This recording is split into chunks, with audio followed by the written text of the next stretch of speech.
Question है आपका जिसमें आपको 4/3 की एक टेबल गिवन है जिसमें आपके 4 रो है और इसमें 3 आपके कॉलम है। कितने कॉलम है?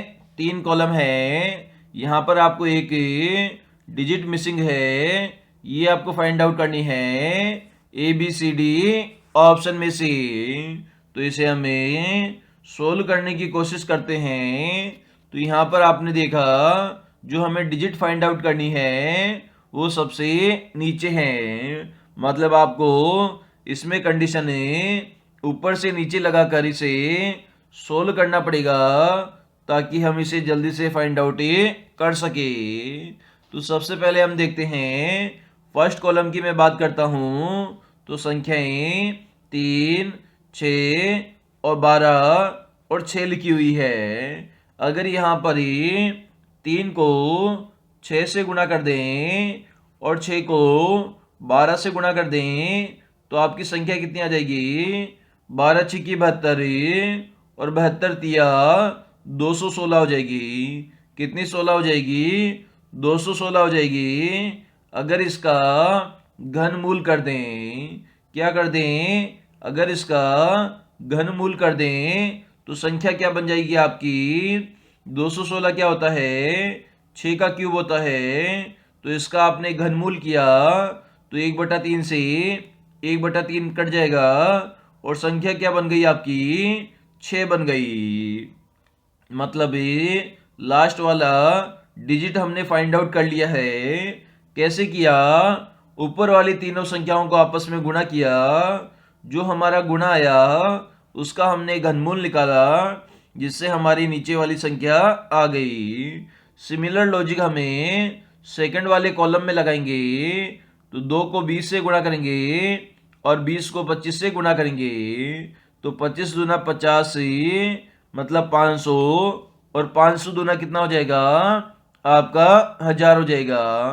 तो 1000 का आपको घनमूल निकालना है। तो 1000 क्या होता है? 1000 10 का क्यूब होता है।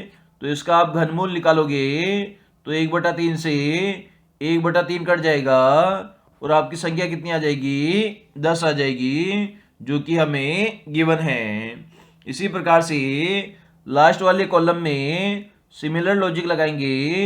2 को 4 से गुणा करेंगे, 4 को 64 से गुणा करेंगे। तो अगर 4 को आप 64 से गुणा करते हो तो संख्या कितनी आएगी?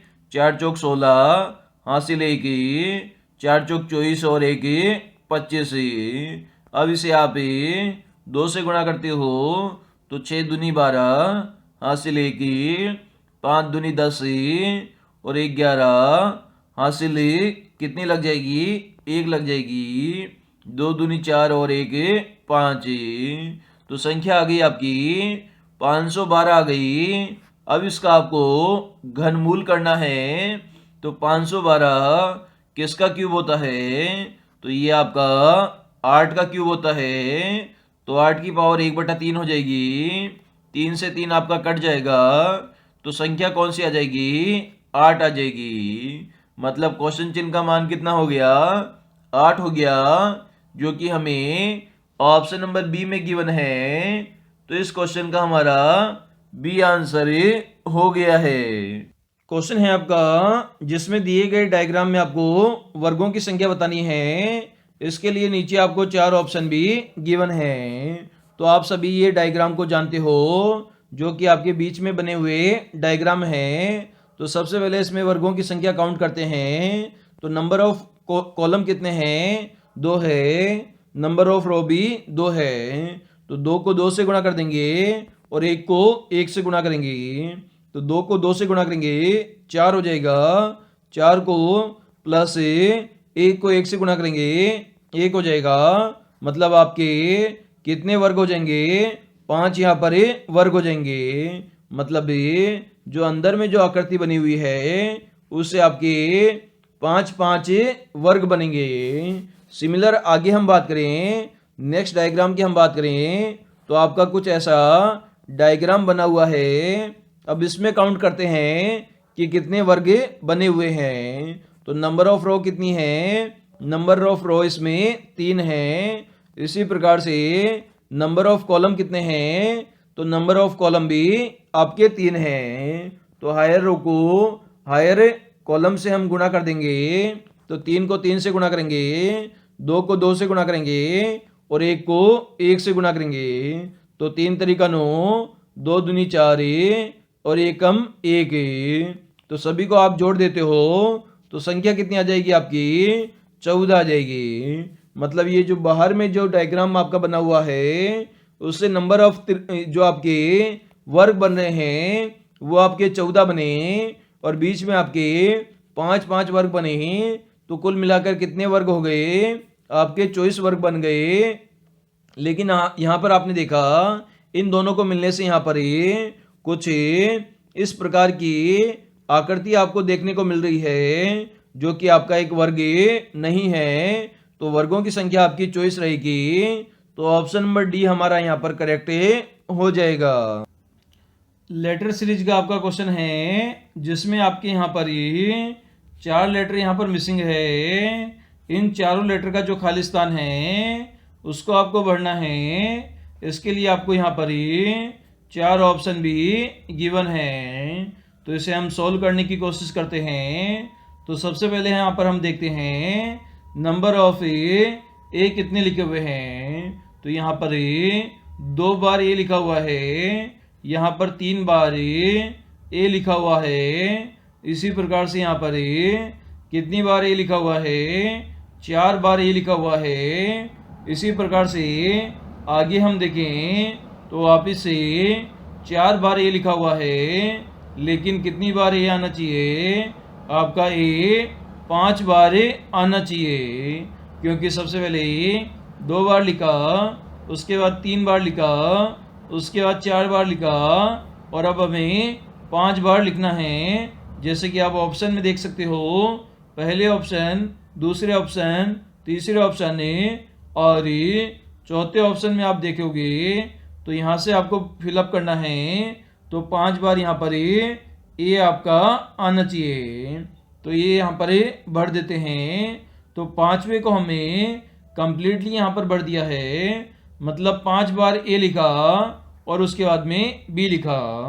सिमिलर कंडीशन है हम यहाँ पर करेंगे, 4 बार ए लिखा और उसके बाद क्या लिखेंगे, बी लिखेंगे। तो यहाँ पर बी भर देंगे। सिमिलरली यहाँ पर एक ए को कम करेंगे, मतलब 3 बार ए और उसके बाद क्या लिखेंगे, उसके बाद यहाँ पर बी लिख देंगे। सिमिलर यहाँ पर 2 बार ए लिखा, उसके बाद क्या लिख देंगे, बी लिख देंगे।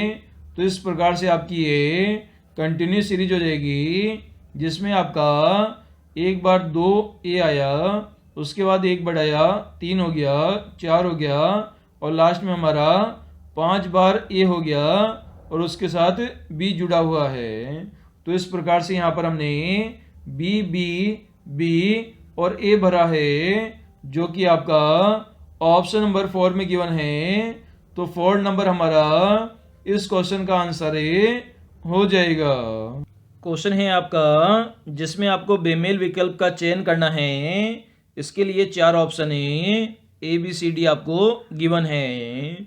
तो ए में आपको 324 लिखा हुआ है, बी में आपका 244 लिखा हुआ है, सी में आपका 136 लिखा हुआ है और डी में आपका 352 लिखा हुआ है।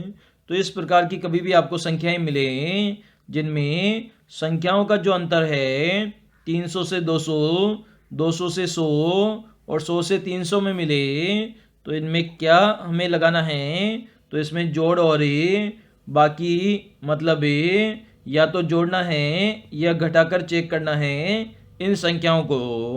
तो सबसे पहले हम जोड़ के चेक करते हैं। तो 3 + 2 + 4 कितना होता है, तो ये आपका 9 होता है। इसी प्रकार से 2 + 4 + 4 कितना होता है, तो ये आपका 10 होता है। इसी प्रकार से 1 + 3 + 6 कितना होता है, तो 6 और 3 9, 9 और 1 आपका 10 होता है। इसी प्रकार से 3 + 5 + 2 कितना होता है, तो 3 और 5 8 हो जाएगा 8 और 2 आपका 10 हो जाएगा।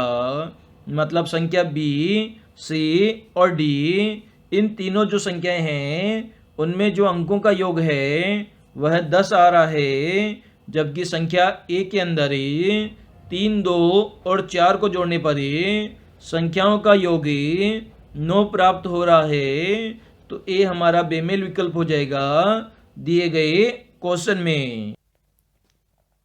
यहां पर नंबर सीरीज का एक क्वेश्चन है 10, 17, 24, 31, 38 और उसके बाद में क्वेश्चन मार्क है। इसका मान आपको फाइंड आउट करना है।